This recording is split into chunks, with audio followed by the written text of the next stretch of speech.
Au nom de Dieu le bienfaisant, le miséricordieux, commençons par invoquer sa bonté infinie. Que la paix, la miséricorde et les bénédictions divines soient avec vous tous. Mes chers frères et sœurs, sachez qu'il existe une pratique spirituelle si puissante que, si elle est pratiquée une seule fois après la prière du Maghreb, elle peut transformer chaque enfant de cette maison en millionnaire. Oui, c'est vrai.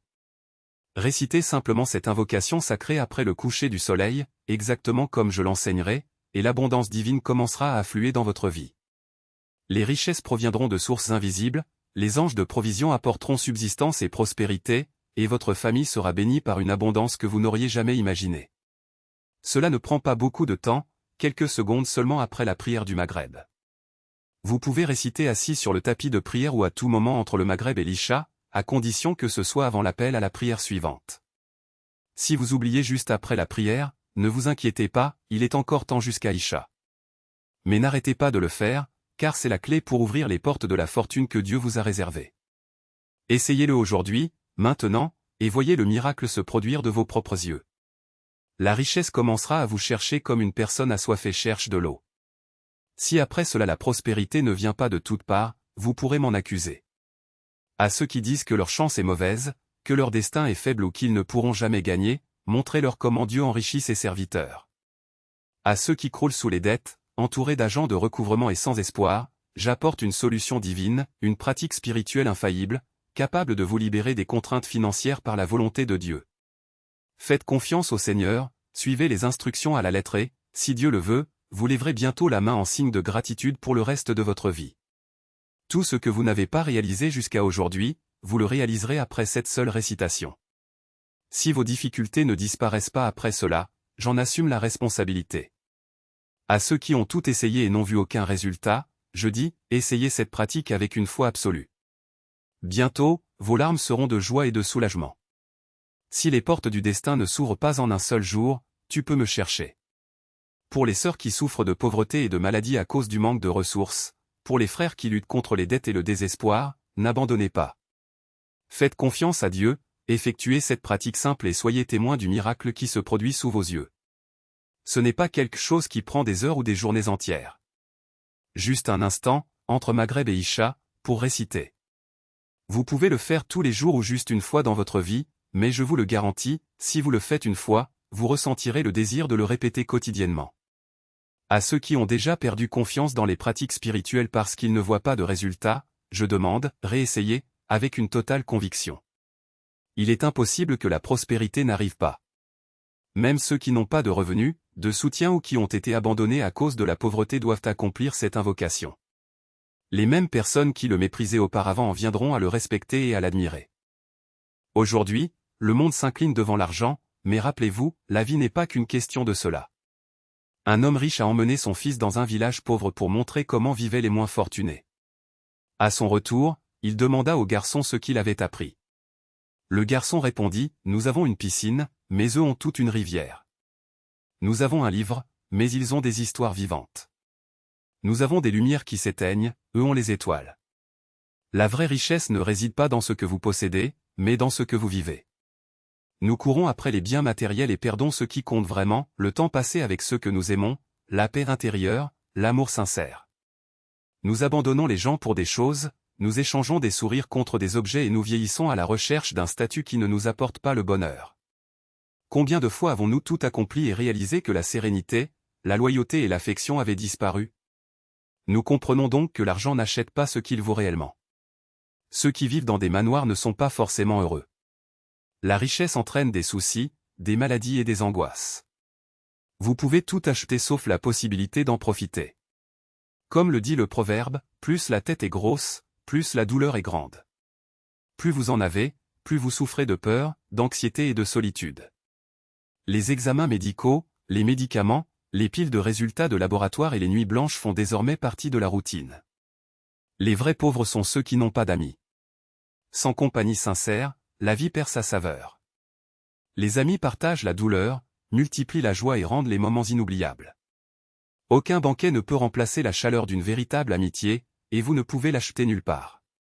Après une journée épuisante, le sourire de vos enfants efface toute la fatigue. Leur rire, leurs câlins et même leurs pitreries remplissent la maison d'amour.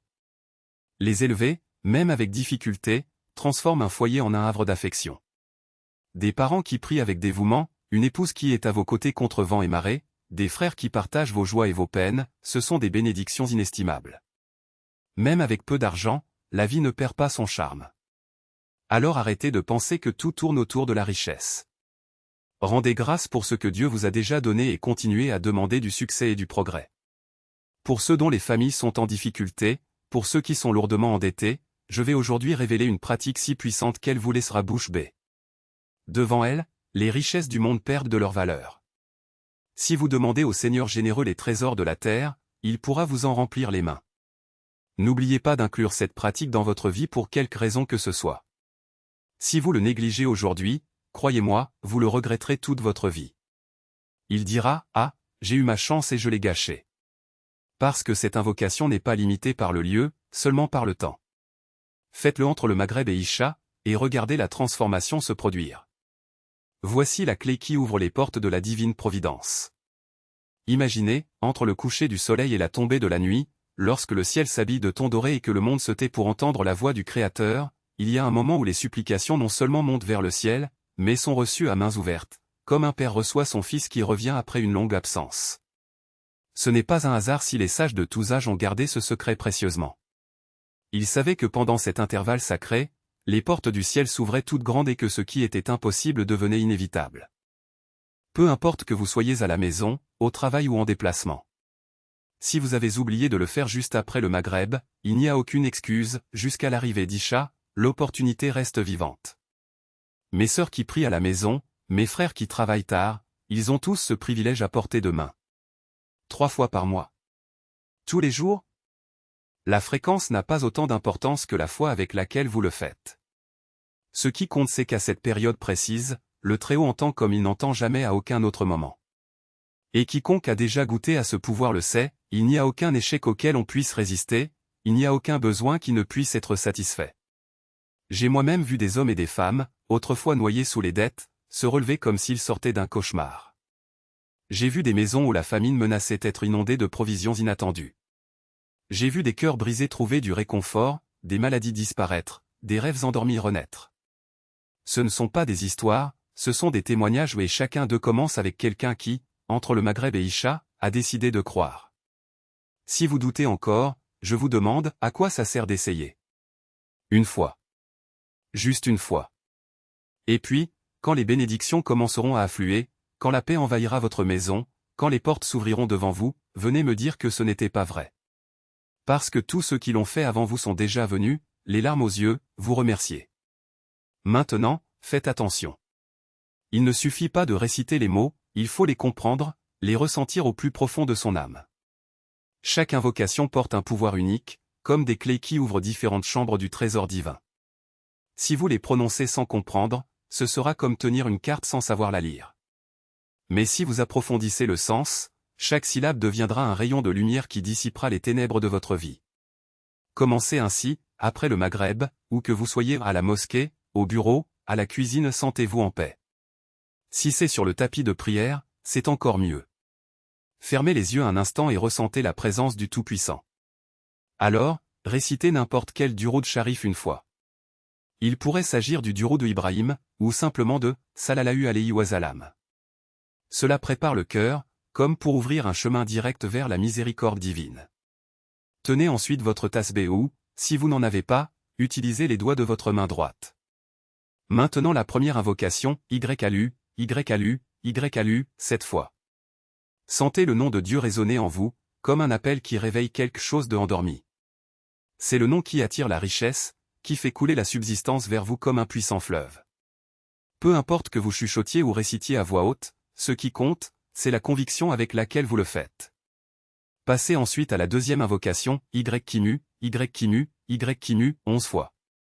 C'est le nom du sage, le juge suprême, qui distribue parfaitement la justice et l'abondance. Lorsque vous l'invoquez, vous lui demandez d'ordonner votre vie avec la même précision avec laquelle il gouverne les cieux et la terre.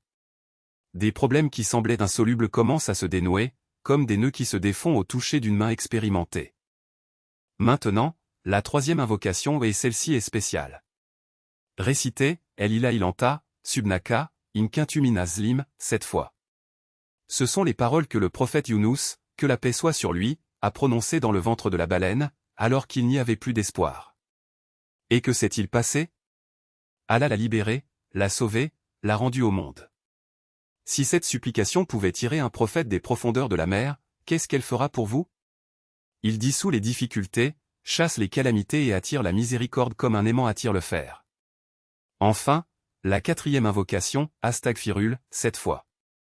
Demandez pardon avec humilité, en reconnaissant vos défauts.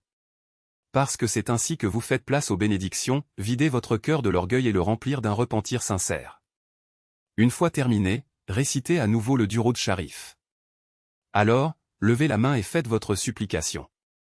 Demandez ce que vous voulez, la santé, la prospérité, la paix, une solution à un vieux problème. N'ayez pas honte de demander beaucoup, car généreux ne se lasse jamais de donner.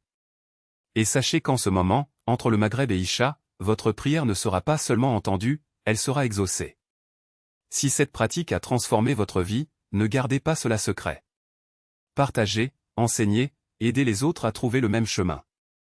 Et si vous souhaitez multiplier les bénédictions, écrivez dans les commentaires l'un des 99 noms d'Allah, que sa gloire soit exaltée. Parce que lorsque nous invoquons ces noms, nous appelons sa présence proche de nous, et là où il est, il n'y a pas de place pour le manque.